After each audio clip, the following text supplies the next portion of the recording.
Olá, meu nome é Gustavo Gomes, eu sou médico nuclear da Clínica Núcleos. Esse é um trecho do webinar Cintilografia e Tomografia Pulmonar no contexto da Covid-19, onde o professor Cláudio Tinoco fala sobre a cintilografia de perfusão pulmonar. Para assistir o vídeo completo, clique na descrição, no link na descrição do vídeo. Fiquem bem e até uma próxima.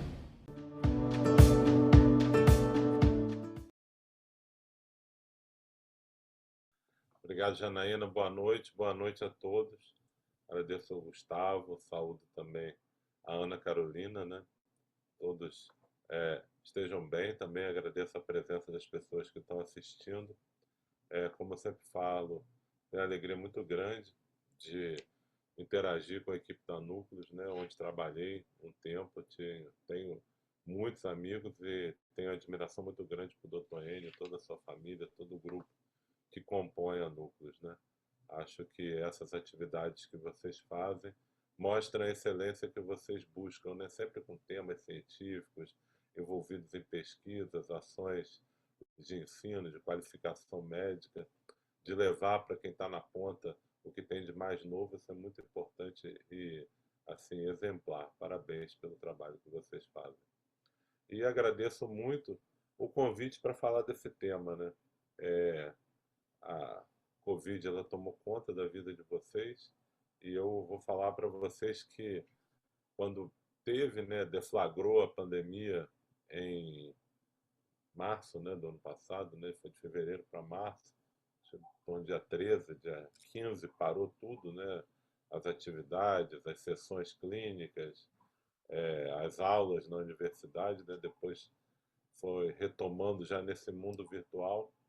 A primeira palestra que eu fui convidada, né, que eu fui convidado, organizamos para apresentar, foi sobre cintilografia pulmonar é, na Covid, né? Então, quando eu peguei os slides para preparar a aula, estava lá, maio de 2020, a primeira palestra que eu dei durante a pandemia foi essa, e agora estou tendo a oportunidade de revisitar um ano depois, né? E se você colocar o tema embolia pulmonar e Covid no PubMed, são 800 artigos, né? Só desse tema específico, né? Que eu acho que é o que a cintilografia mais contribui hoje no contexto da Covid. A gente vai discutir um pouco. Então, tem muito conhecimento, foi até difícil selecionar os tópicos assim para a gente apresentar para vocês, e eu selecionei os que eu acho que são os mais importantes, né? Tá bom. Obrigado. Então, são esses os campos que eu atuo, né? E vou começar com o caso clínico. Vou pegar aqui um apontador laser para mostrar para vocês. Então, é a paciente que eu vou mostrar, é a paciente que eu mostrei ano passado, para que a gente possa agora reinterpretar os achados à luz do conhecimento que surgiu, né? Então, uma paciente de 88 anos, que ela interna no hospital, com falta de ar, foi admitida em 18 de maio devido à dispneia. No exame clínico está desaturando nas atividades ambulatoriais. Ela já era uma paciente pneumopata, estava em casa em oxigenoterapia domiciliar, né? E ela tinha sido admitida há um mês prévio com um episódio de verticulite, mas não precisou nenhum tratamento cirúrgico, né? Aqui está o eletrocardiograma da admissão. A gente vê que é um eletro com bloqueio de ramo esquerda, né? Um eletrocardiograma significativamente alterado. E a história patológica pregressa: hipertensão, diabetes, doença renal crônica, insuficiência cardíaca, fração de ejeção preservada, hipertensão arterial pulmonar e também alérgica a iodo, né? Que é sempre uma das condições que o paciente ganha ponto, né, para fazer cintilografia pulmonar, quando ele tem insuficiência renal, alergia a iodo. É, são condições que a cintilografia ela passa a ganhar preponderância, né? Então, no exame clínico, é uma hipertensão, estava saturando no catéter de oxigênio a 2 litros estava saturando a 100% com 2 litros, sem sopros e com estertores inspiratórios, principalmente paraesternais. O abdômen sem alterações. Então, na admissão, o pessoal já suspeitou de embolia pulmonar e fizeram um Doppler venoso de membros inferiores, que não tinha normalidade, e a veia cava inferior estava colabando, né, mostrando a sua movimentação aí respiratória, com uma hipertrofia e fração de ejeção preservada. Que está a gasometria, né, saturando a 92%, isso aqui com oxigênio suplementar, o hemograma e aqui o ponto-chave da coisa, né? O dedímero de 6.000. Então vocês vão ver, eu vou mostrar, né? A gente aprendeu muito ao longo desse tempo a olhar o dedímero de uma outra maneira, né? Então o dedímero ele passa a ser um marcador importante para a gente de pensar em embolia pulmonar no contexto, principalmente do coronavírus, né? O paciente também tem um BNP bastante aumentado e a troponina ultrassensível aumentada, né? Um clearance de creatinina estimado em 31. Então, essa é uma paciente que ela tem uma chance significativa de estar tendo embolia pulmonar, né? E é uma paciente que tem a função renal deprimida, né? Isso dentro do contexto da pandemia, né? Então a gente vai olhar aqui a tomografia computadorizada. Aqui estão as imagens da tomografia. A gente vai observar, né, o chamado padrão de perfusão em mosaico, né? Observado aí difusamente, né, essas alterações de perfusão aí pelo parênquima pulmonar, sem ter uma imagem do infiltrado, né, em vidro fosco, né?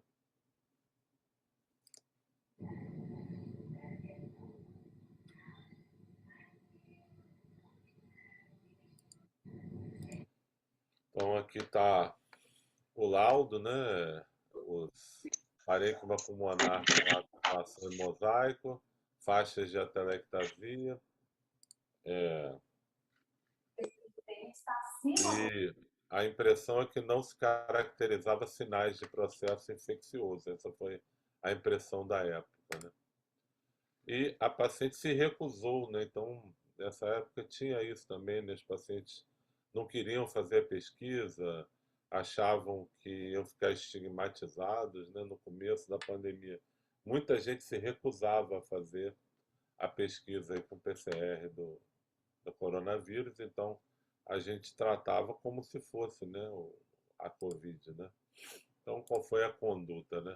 Nesse paciente foi solicitada a cintilografia pulmonar para avaliar a presença de embolia pulmonar. E aqui a gente vê na imagem, no SPECT da perfusão, né, o defeito triangular clássico, né, de perfusão, com a base voltada para a pleura, o ápice voltado para o hilo, típico, né, da embolia pulmonar, né? A gente vê que não é só em um local, são múltiplos segmentos. Aqui você observa também no outro pulmão. Então, vários defeitos de formato triangular, em cunha, né?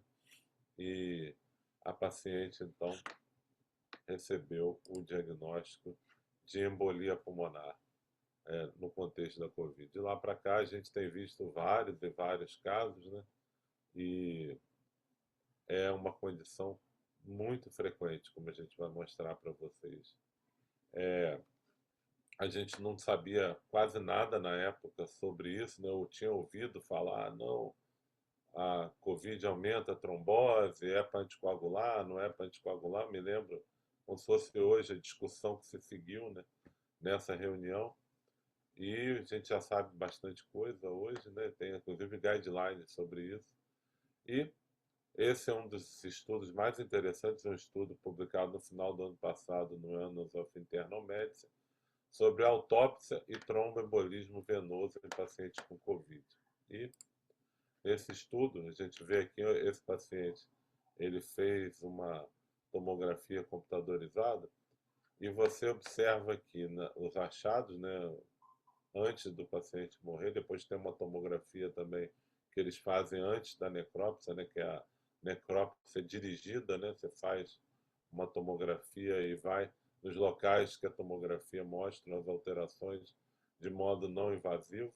Aqui no Brasil, o grupo da USP, né, liderado pelo Dr. Paulo Saldiva, tem talvez a liderança mundial, né, com relação aos achados de necrópsia em pacientes com coronavírus.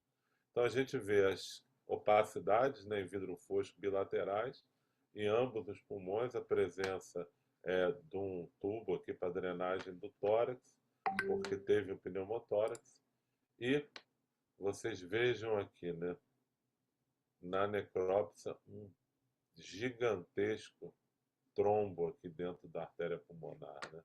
Então, nesse estudo de autópsia, 12 pacientes consecutivos que morreram de Covid, eles encontraram trombose venosa profunda em 58% dos casos. Um terço dos pacientes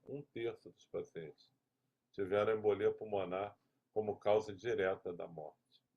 E dano alveolar difuso foi demonstrado em 8 pacientes, 67%. Outros estudos aqui também mostram, né?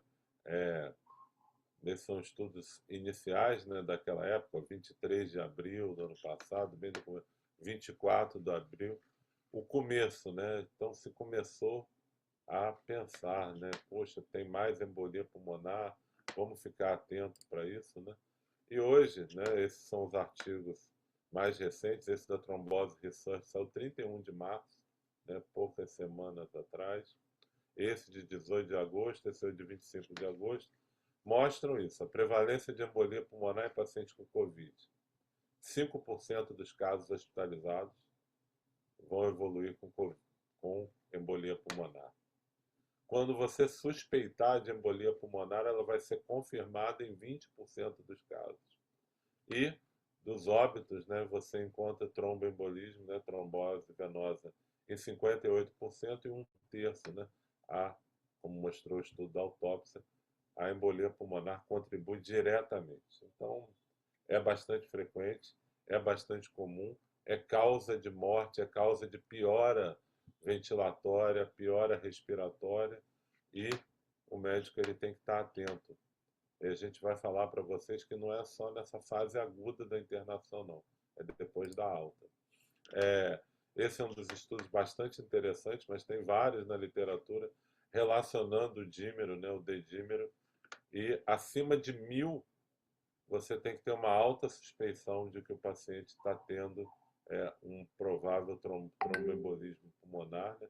E ela é linear, né? Quanto mais alta, né, 1.500, 2.000, 3.000, 6.000, você vai ter um aumento significativo na incidência de embolia pulmonar.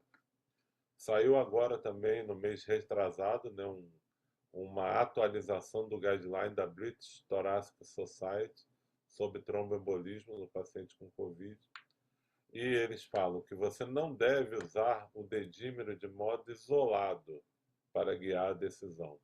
Você precisa avaliar o contexto clínico e fazer exames de imagem. Por isso que a gente está aqui discutindo. Então o médico, não, eu guio tudo pelo dedímero, né? Isso não tem suporte na literatura. Você vai ter pacientes que vão ter o dímero alto e não tem tromboembolismo, e você tem que ter cuidado para não expor esse paciente a esquemas de anticoagulação que possam colocar, inclusive, em risco a vida do paciente. Por isso a necessidade de você estar amparado aí por exames de imagem no seu diagnóstico, né?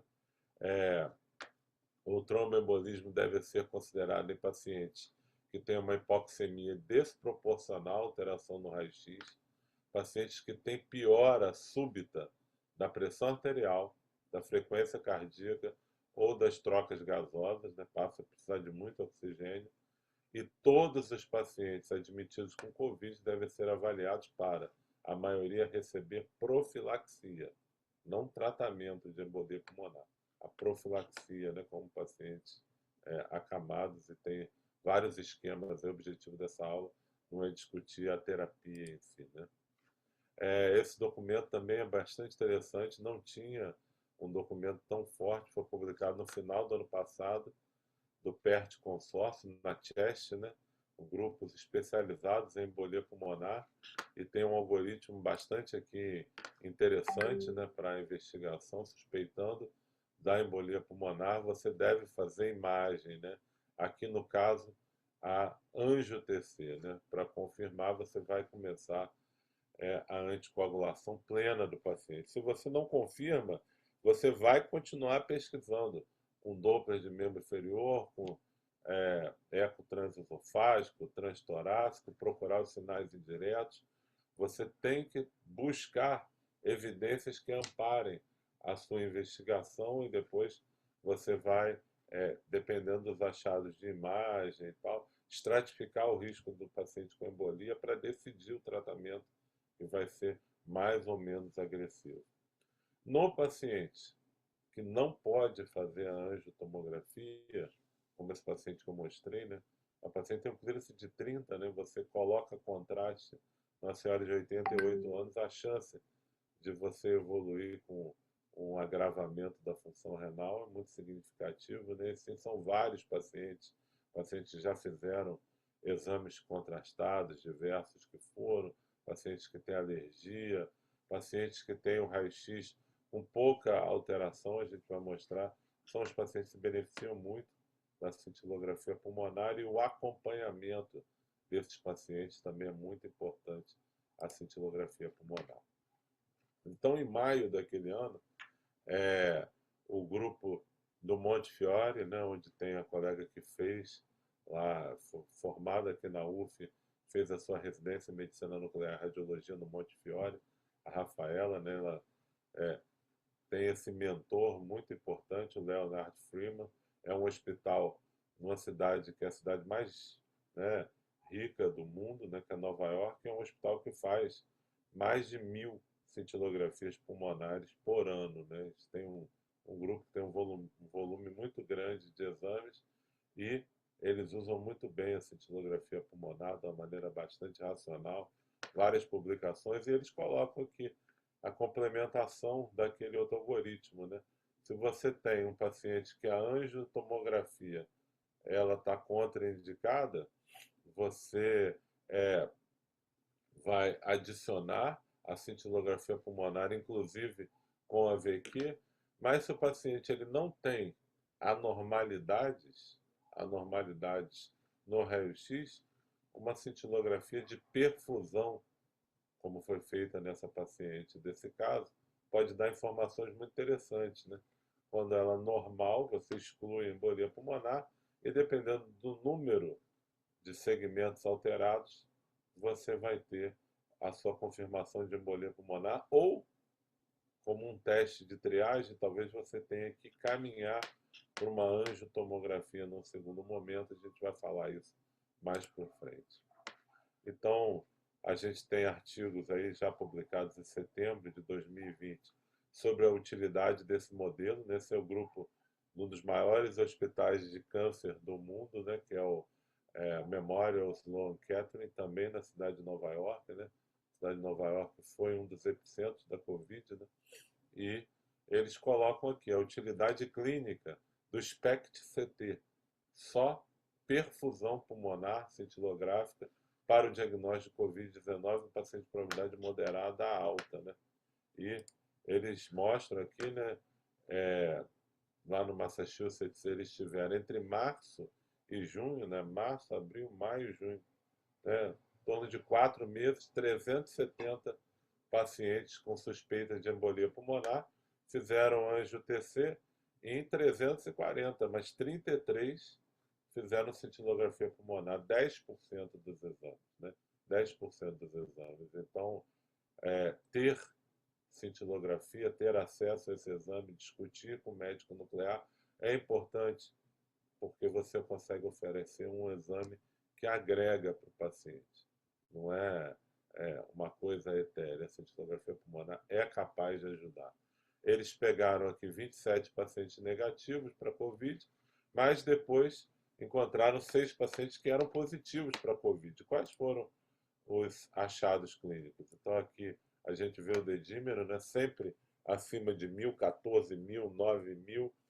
A clínica desses pacientes aqui com dispneia e tratamento anticoagulação, alguns ficaram internados no CTI, né, como hospital de câncer, né, os pacientes eles têm neoplasia também, e os achados na angio-TC, né, na angio-TC não, na cintilografia pulmonar, no SPECT-CT de perfusão, a gente vê esses achados. Então veja, esse paciente ele tem coronavírus, a parte do pulmão em que tem o defeito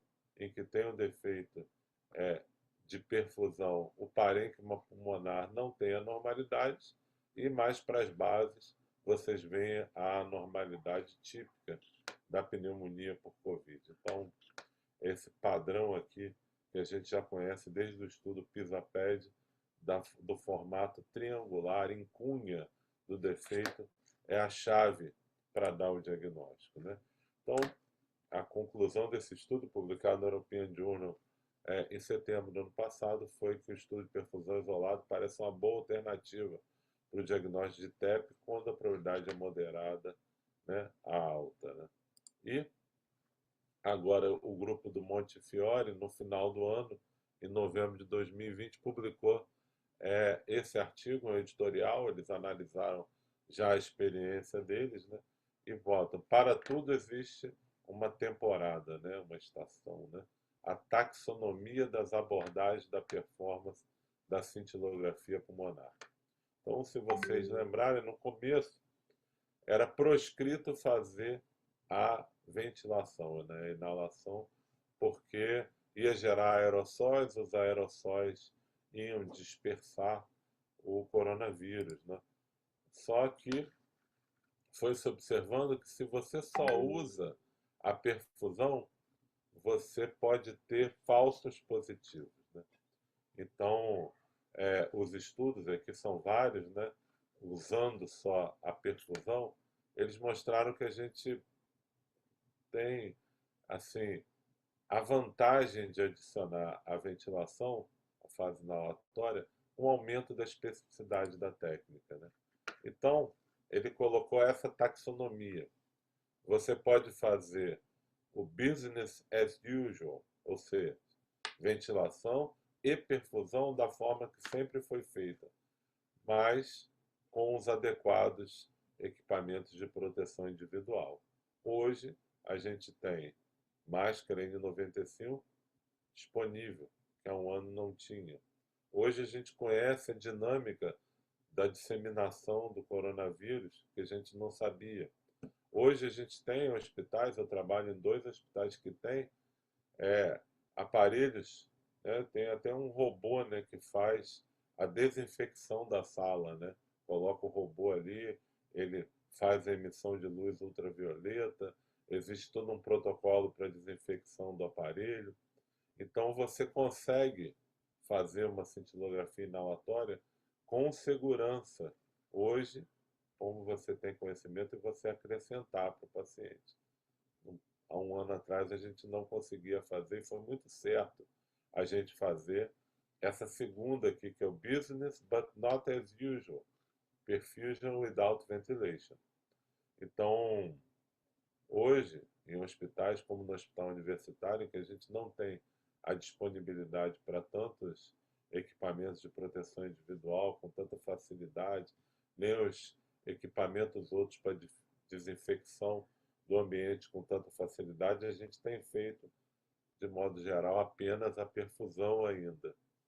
E o que o grupo do Montefiore propôs lá no começo, e que muita gente está fazendo também, que é a perfusão como um screening, né?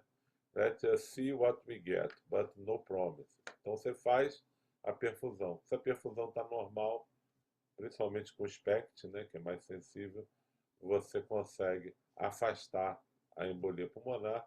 E se você encontrar os defeitos triangulares e não tiver uma tomografia, né, uma imagem radiológica normal naquela região, você vai ter que definir o seu risco-benefício de fazer a fase inalatória ou fazer a anticoagulação do paciente, discutindo com a equipe clínica.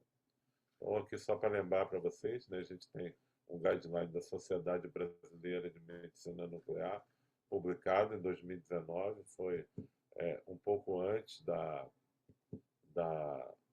pandemia, né, um ano antes da pandemia, mas ele também atualizado no que mostra que o paciente com raio-x normal, ao uso da cintilografia, ele tem um valor bastante significativo, e nos pacientes que são inelegíveis para angiotomografia, a cintilografia tem esse valor significativo.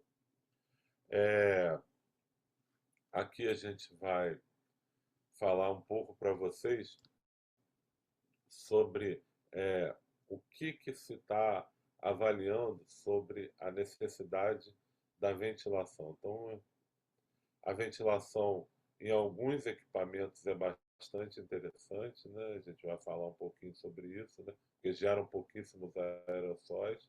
Então, você tem que avaliar a sua condição local, institucional, a sua capacidade de lidar com procedimentos que geram aerossóis e também procedimentos que não geram aerossóis. Então, a Society of Nuclear Medicine e Molecular Imaging gerou um guideline, né, que está publicado no site deles, foi atualizado agora recentemente também, poucas semanas, né, em que você precisa ter isso tudo à mão quando vai fazer uma pesquisa de embolia pulmonar. Ver quando que o PCR foi positivo, ver a adequação dos seus EPIs localmente, avaliar o fluxo de ar na sala, se você consegue isolar, se você tem segurança. Tem lugares que tem, inclusive, uma pressão negativa com filtro EPA, que dá uma segurança adicional, né? Então, cuidadosamente adequar o local, falar com a sua equipe de infecção hospitalar do hospital para ajudar a definir todos esses protocolos, e a abordagem de fazer a ventilação deve ser considerada de acordo com a indicação clínica e discussão com o médico assistente, tendo em vista tudo isso. Esse equipamento, a gente tem um dos hospitais que a gente trabalha que tem, o Tecnegás, ele já tem estudos mostrando, né, que é um procedimento mais rápido, ele é um procedimento que melhora a complacência do paciente e diminui a contaminação ambiental e de staff, né? Porque ela produz mínima aerossóis, né? E o paciente ele faz às vezes uma ou duas inaladas e o exame já é o suficiente para fazer uma boa imagem pulmonar. E para terminar, eu vou apresentar isso que é o novo, né? Novidade, saiu no Lancet Respiratory Medical Disease agora, no começo do ano, que eu acho que vai ser um papel muito grande para a medicina nuclear, muito grande, né? Na avaliação do paciente pós-Covid. Então, vocês imaginam o contexto do Brasil, que a gente está tendo por dias dezenas de milhares de pessoas com a infecção por Covid. Tem pessoas evoluindo com quadros crônicos, arrastados, a Covid prolongada, e tem pessoas ficando com déficits, né, respiratórios, né? Então, esse grupo publicou isso, né, além do coágulo, a perfusão pulmonar após Covid sendo importante na tomada de decisão dos processos de reabilitação e tratamento em longo prazo. Por quê? E aqui é muito importante, a angio-TC, ela subestima a trombose dos pequenos vasos. A gente sabe disso, né? Quando o paciente tem uma suspeita grande de embolia pulmonar, a angio-TC negativa, a cintilografia muitas vezes encontra embolia pulmonar. A imagem de perfusão, ela consegue ver a redução residual do fluxo. Você não está procurando um pequeno coágulo, você está procurando uma região hipoperfundida. A cintilografia de ventilação-perfusão, né, na forma do SPECT, é o padrão ouro para a gente avaliar o tromboembolismo crônico, quando o paciente emboliza e não resolve, que ocorre em torno de 3 a 4% dos pacientes que vão evoluir em longo prazo com hipertensão pulmonar tromboembólica crônica. E quando a cintilografia pulmonar é normal, ela exclui a presença desse déficit de perfusão. e o déficit presente indica um grande sinal prognóstico de evolução a longo prazo com a hipertensão pulmonar. Então, esse grupo publicou agora em janeiro de 2021 esse algoritmo, né, que o paciente que teve esse quadro, né, que a gente vai ver que são muitos que vão ter esse quadro de trombose e embolia pulmonar, ele tem que ser depois acompanhado. E o raio-x e testes de função respiratória, a imagem de perfusão, caso ele não tenha feito, né, para ser acompanhado. Se ele tem doença residual, é muito importante esse acompanhamento em longo prazo, para ver, inclusive, quanto tempo ele vai ficar anticoagulado, se vai precisar procedimentos adicionais, né? E nesse artigo ele coloca aqui dois exemplos aqui bastante ilustrativos, né? Até que tinham me mandado hoje pelo Zap, né? Tem gente com esse tipo de paciente no consultório, né? Então vocês vejam aqui, um paciente de 29 anos, uma mulher, que na fase aguda da Covid ela teve, né, alterações aqui A e B na cintilografia pulmonar. A gente vê aqui defeitos de perfusão, né, significativos aqui nos ápices, várias setas, né, a ventilação a normal dessa paciente. Então a gente tem a cintilografia pulmonar, aqui é com creptônio, né? A gente aqui no Brasil usa o DTPA, o Tecnegás. E depois me perguntaram sobre isso, né? A Anjo-TC, né? Então, a Anjo-TC, você não tem como procurar coágulos, você não tem resolução para os pequenos vasos que estão afetados, mas você consegue mostrar aqui na perfusão com CT os defeitos perfusionais, em muito menor escala, né? Então, como é que essa paciente ela vai ser acompanhada? Como é que ela vai evoluir? Se ela tiver dispneia, como que a gente vai acompanhar essa melhora? Então, a cintilografia é crucial, tanto para o diagnóstico quanto para o acompanhamento. Aqui um outro caso, uma mulher de 22 anos, 6 semanas após a Covid. A gente vê a cintilografia de perfusão pulmonar, mostrando aqui nas setas os defeitos de perfusão e a ventilação aqui aí com DTPA, né, com aerossol, mostrando a ventilação normal. Mostra que a angiotomografia não tem alterações, né, e esse padrão mismatch é o típico da embolia. E aqui ele fez na imagem D uma imagem paramétrica, né, que subtrai uma da outra, mostrando as áreas aqui nessa coloração mais laranja que estão com os defeitos de perfusão. Então a paciente tem vários mismatches, né, que é totalmente atípico do padrão de tromboembolismo pulmonar, né? Se você for procurar nessa paciente, você não tem aqueles grandes defeitos segmentares, crônicos, triangulares, né, típicos, né? E parece que a Covid tem muito isso, né? Essas pequenas tromboses, e isso vai impactar na vida do paciente, levar à hipertensão pulmonar, reduzir a qualidade de vida, e a gente precisa entender essa doença e saber como acompanhar. Então, essas imagens da cintilografia crônicas alteradas, num padrão match ou mismatch, vão mandar o como manejar esse paciente, né? Então, o paciente ele vai ter depois uma doença predominantemente do parênquima ou uma doença predominantemente vascular e a necessidade de discussão de quanto tempo de anticoagulação, o manejo numa clínica de manejo da hipertensão pulmonar, né? Então, embora os desfechos dos pacientes com Covid sejam ainda desconhecidos de modo adequado, né, as sequelas trombóticas são significativas e parece que tem um potencial de se tornar um problema de saúde pública, né?